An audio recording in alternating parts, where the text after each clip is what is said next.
एक ज्ञानी मंक जंगल के एक वृक्ष के नीचे ध्यान किया करते थे। वो रोज एक लकड़हारे को लकड़ियां काट कर ले जाते हुए देखते। एक दिन उसने उस लकड़हारे को रोककर कहा, सुनो भाई, दिन में लकड़ी काटते हो और उस लकड़ी को बेच के 2 वक्त की रोटी भी नहीं जुटा पाते। तुम जरा जंगल में थोड़ा आगे क्यों नहीं जाते?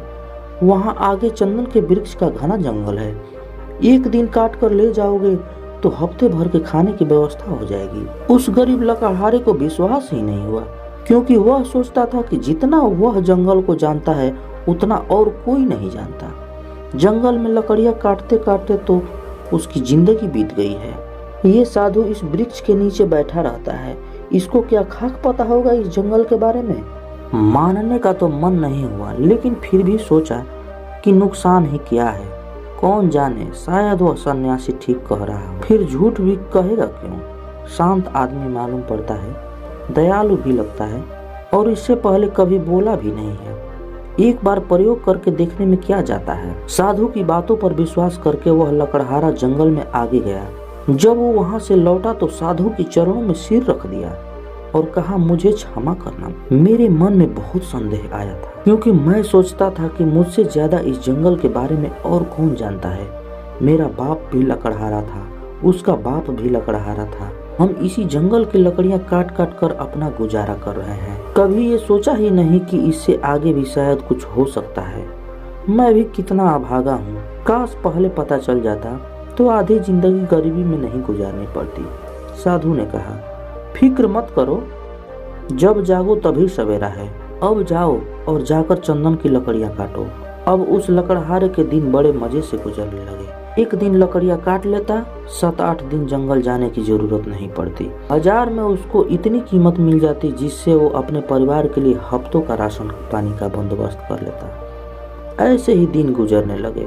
लकड़हारा हफ्ते में एक दिन जंगल जाता, चंदन की लकड़ियां काटता और जाकर उन्हें बाजार में बेच देता। एक दिन जब वो लकड़ियां काटने जा रहा था तो वो साधु उसे रोककर कहा, तुम जब से चंदन की ही लकड़ियां काट रहे हो, आगे नहीं गए? तुम्हारे मन में कभी ये सवाल नहीं आता कि इससे आगे भी कुछ हो सकता है?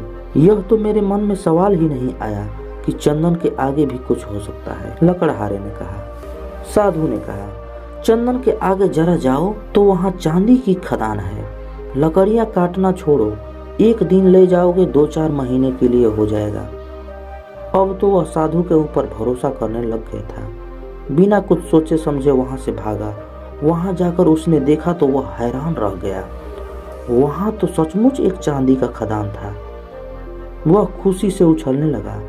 अब तो वह 4-5 महीने में एक बार आता, चांदी लेता और अगले 4-5 महीने आराम से रहता। ऐसे ही कुछ साल गुजर गए।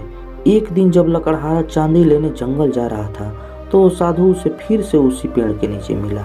वो साधु ने लकड़हारे से कहा, थोड़ा और आगे जाओ, वहाँ सोने की खदान है। जब वह लकड़हारा चांदी के खदानों के कुछ मील आगे गया तो देखा कि वहाँ सचमुच सोने की खदान थी।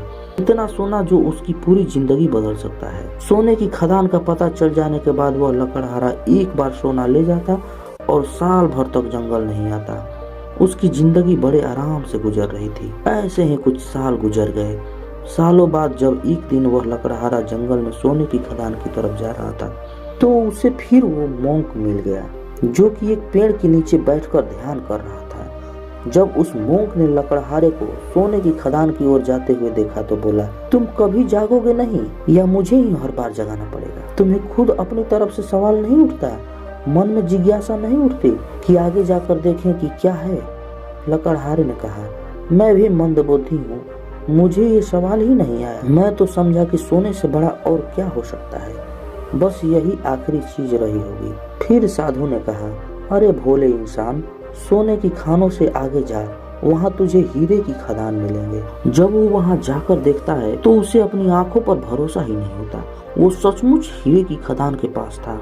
अब तो वो एक बार हीरे ले जाता और कई साल बाद वापस जंगल में आता। समय के साथ वह लकड़हारा भी बूढ़ा हो गया था। एक दिन जब वह हीरे लेकर जंगल से वापस जा रहा था तो उसी पेड़ के नीचे उसे फिर से वही साधु मिला। साधु ने कहा, अरे ना समझ, अभी तू हीरो के ही चक्कर में पड़ा है। अब तो लकड़हारे को बड़ी घमंड आ गई थी, क्योंकि वो बड़ा आदमी बन गया था, बड़ा धनी हो गया था और महल माड़ियां भी खड़ी कर ली थी। उसने बड़ी घमंड के साथ साधु से कहा, छोड़ो भी, अब तो मुझे परेशान मत करो, अब हीरे के आगे भला क्या हो सकता है। उस मूंख ने कहा, हीरे के आगे मैं हूँ। क्या तुझे कभी ये सवाल नहीं आया कि यह आदमी मस्त यहाँ बैठा है, जिसे पता है हीरो की खदान के बारे में, और वो हीरे नहीं भर रहा है। इसको हीरो से भी आगे, हीरो से भी बड़ा कुछ बहुमूल्य मिल गया है, तभी तो यहाँ निश्चिंत बैठा है। क्या तुझे ये कभी विचार नहीं आया। उस साधु की बात सुनते ही वो लकड़हारा रोने लगा और उस ध्यानी मूंग के पैर पकड़कर कहता है, मैं भी कैसा मूर्ख हूँ, कभी सोच ही नहीं पाया कि जिसने यह सोने चांदी हीरे जवाहरात छोड़ दिए, उसके पास जरूर इन हीरे जवाहरात से भी बड़ा कोई धन होगा। मैं जानना चाहता हूँ कि तुम्हारे पास वह कौन सा धन है जिसके सामने इस दुनिया की सारी दौलत छोटी है। लकड़हारे की बात सुनकर साधु कहता है, वही तो मैं तुम्हें बताना चाहता हूँ। उस धन का नाम है ध्यान। लकड़हारे ने कहा, लेकिन मुझे तो ध्यान करना नहीं आता।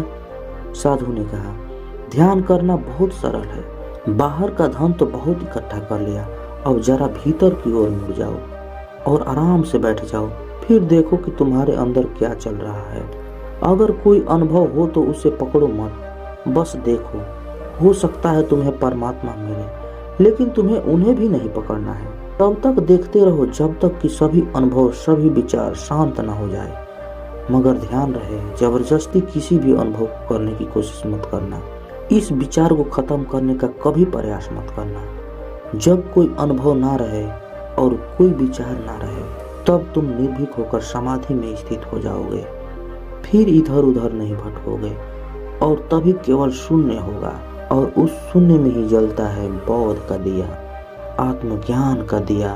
ध्यान करने के लिए एक चीज जो सबसे महत्वपूर्ण है वो है धैर्य। आपके भीतर इतना धैर्य होना चाहिए कि घटना आज घटे या कई वर्ष बाद, आप ध्यान करने के लिए हमेशा तैयार रहें। दोस्तों, यदि आपको शुरुआत में ध्यान करने में प्रॉब्लम आती है तो आप सिर्फ 5 मिनट के अभ्यास से शुरू कर सकते हैं। अगर 5 मिनट भी नहीं कर सकते तो 2 मिनट से शुरू कर सकते हैं। लेकिन एक बात का ध्यान रखना, इसे कंटिन्यू करना है, हर रोज अभ्यास करना है, नहीं तो आपको रिजल्ट नहीं मिलेगा। दोस्तों, आज की वीडियो में फिलहाल इतना ही। तब तक के लिए अपना ख्याल रखें। जय हिंद, जय भारत, जय बुद्ध।